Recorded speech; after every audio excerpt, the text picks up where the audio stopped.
Emotions आणि practicality या दोन्ही गोष्टी हातात हात घालून नाही चालू शकत. हा डायलॉग आहे वडापाव या चित्रपटाच्या ट्रेलरमधला.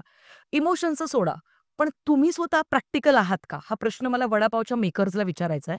कारण 2 ऑक्टोबरला तुम्ही सिनेमा रिलीज करताय थिएटर्समध्ये, ज्या दिवशी कांताराचा प्रिक्वल रिलीज होतोय. आणि सई संस्कारी की तुलसी कुमारी हा चित्रपट सोडून देतो. तसाही वायफळ चित्रपट आहे, जो बॉलिवूडचा आहे. त्यांना स्वतःला त्याच्याबद्दलचा काही एवढा फरक नाही पडणार आहे. पण मराठी चित्रपटांबद्दल मला विचारायचंय, की कांताराच्या दिवशी रिलीज करण्यामागचं धाडस का दाखवायचंय आपल्याला? का बरं आपल्याला खूप हिंमत दाखवायची आहे? आपण थोडंसं प्रॅक्टिकल नाही होऊ शकत का? कारण काय होतं माहितीये का, आता रिसेंटली एकाच दिवशी 3-3 सिनेमे रिलीज झाले. परत 5-5 सिनेमे झाले. 5-5 सिनेमे झाल्यामुळे माझ्या शहरामध्ये कुर्ला टू वेंगुर्ला हा सिनेमाच रिलीज नाही झाला. त्याच्यानंतर अरण्य नावाचा सिनेमा सुद्धा रिलीज नाही झाला. सो एकंदरीत एकाच दिवशी एवढे सगळे चित्रपट रिलीज करण्यामागचं कारण काय असतं ते विचारता आता हाही प्रश्न विचारावासा वाटतो, की कांताराच्या दिवशीच आपण का रिलीज करताय? अजूनही वेळ आहे. जर माघार घेता येत असेल तर प्लीज घ्या. ही कळकळीची विनंती आहे. कदाचित सिनेमा चांगला निघाला तर मराठी प्रेक्षकांना तेवढीच आणखीन एक नक्कीच पर्वणी मिळेल असं मला वाटतं. चला सगळ्यात आधी ट्रेलर कसा वाटला त्याबद्दल चर्चा करूया. प्रसाद ओक यांचा अभिनेता म्हणून हा तब्बल 100वा चित्रपट आहे आणि जेन्युइनली त्यांची भूमिका थोडीशी सीरियस टाइपची अशी मला वाटते. पहिल्यांदा कुठल्यातरी चित्रपटामध्ये ना असं थोडंसं बजेट आणि सगळ्या गोष्टी थोड्याशा ठीकठाक वाटतायत. डोळ्यांना सुखद अनुभव देणाऱ्या वाटतायत. नाहीतर दर चित्रपटांमध्ये तीच मरमर असते आपली बजेटबद्दलची, प्रोडक्शनबद्दलची. पण इथे मात्र थोडंफार बरं दिसतंय, ठीकठाक दिसतंय नक्कीच. या ट्रेलरची सुरुवातच प्रवीण तरडे यांच्या व्हॉईस ओव्हरमध्ये केली जाते आणि मग तिथे माझ्या मनात अशी एक पाल चुकचुकते, की बाबा रे प्रवीण तरडे यांचा व्हॉईस ओव्हर आहे म्हटल्यानंतर या चित्रपटामध्ये प्रवीण तरडे यांचा काही स्पेशल कॅमिओ वगैरे पण असेल का? वेल ते तर चित्रपट आल्यानंतरच कळेल 2 ऑक्टोबरला.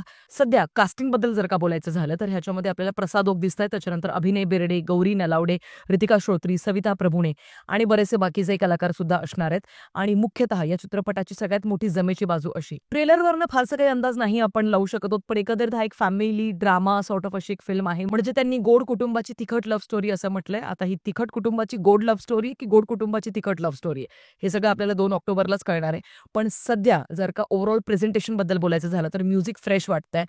सोनू निगमचं एक गाणं आहे कदाचित या चित्रपटामध्ये असं मला वाटतं. ट्रेलरमध्ये थोडंसं ऐकल्यासारखं तसं मला वाटलं आणि त्याच्या समवेत ओव्हरऑल सिनेमॅटोग्राफी, कलर ग्रेडिंग, त्याच्यानंतर प्रोडक्शन व्हॅल्यू हे सगळं काही कन्व्हिन्सिंग तर नक्कीच वाटतंय. पण आता येऊया चित्रपटाच्या नावाबद्दल बोलायला. मराठी चित्रपटांची काही नावं खरंच इतकी बालिश असतात की त्यांना सिरियसलीच घ्यावंसं वाटत नाही. आता चित्रपटाचं नाव हटके नक्कीच असायला पाहिजे. त्याबद्दल काही दुमत नाही किंवा वेगळं असायला पाहिजे.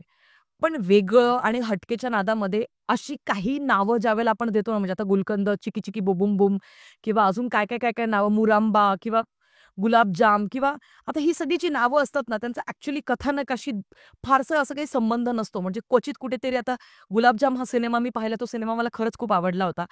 आणि त्याच्यामध्ये तरी पण मला आजही असं वाटतं, की त्या चित्रपटाचं नाव हे गुलाबजाम असण्यापेक्षा अजून कुठचं तरी असलं असतं तरी पण चाललं असतं. See that is what I am talking about, की कुठेतरी एखादा प्रॉप, एखादा एलिमेंट त्या चित्रपटामध्ये कुठेतरी तुम्ही वापरलेला असतो किंवा समटाईम्स तुम्ही आधीच ते नाव ठेवता आणि मग जबरदस्ती ते प्रॉप त्याच्यामध्ये टाकता. असंही बरेचदा होतं. पण चित्रपटांची नावं थोडीशी अशी असायला पाहिजे, की ज्यांना आपण सिरियसली घेऊ, जी लक्षात राहतील. आणि कितीतरी असे मराठी चित्रपट आहेत जे कदाचित चांगलेही बनलेले आहेत, पण त्यांची नावं इतकी बालिश होती, की ते चित्रपट लक्षातच राहत नाही. आणि तीच खंत माझी आहे. बाकी आता 2 ऑक्टोबरला आपल्याला कळेलच नक्की या चित्रपटामध्ये किती दम आहे, किती नाही. पण अर्थात माझा फर्स्ट प्रेफरन्स हा कांतारासाठीच असेल ऑफकोर्स. कारण विषयच येत नाही. त्याच्यानंतर ऑफकोर्स मी किती शोज मिळतात किंवा कशा पद्धतीची स्पर्धा आता आहे, ती आपण सगळेजण पाहतोच आहोत. पण तुमचं काय मत आहे ते मला कमेंट सेक्शनमध्ये नक्कीच कळवा. आणि 2 ऑक्टोबरला तुम्ही कुठला सिनेमा पाहताय तेही मला कमेंट सेक्शनमध्ये नक्की कळवा. भेटूया पुढच्या व्हिडिओमध्ये. तोपर्यंत काळजी घ्या. Peace out.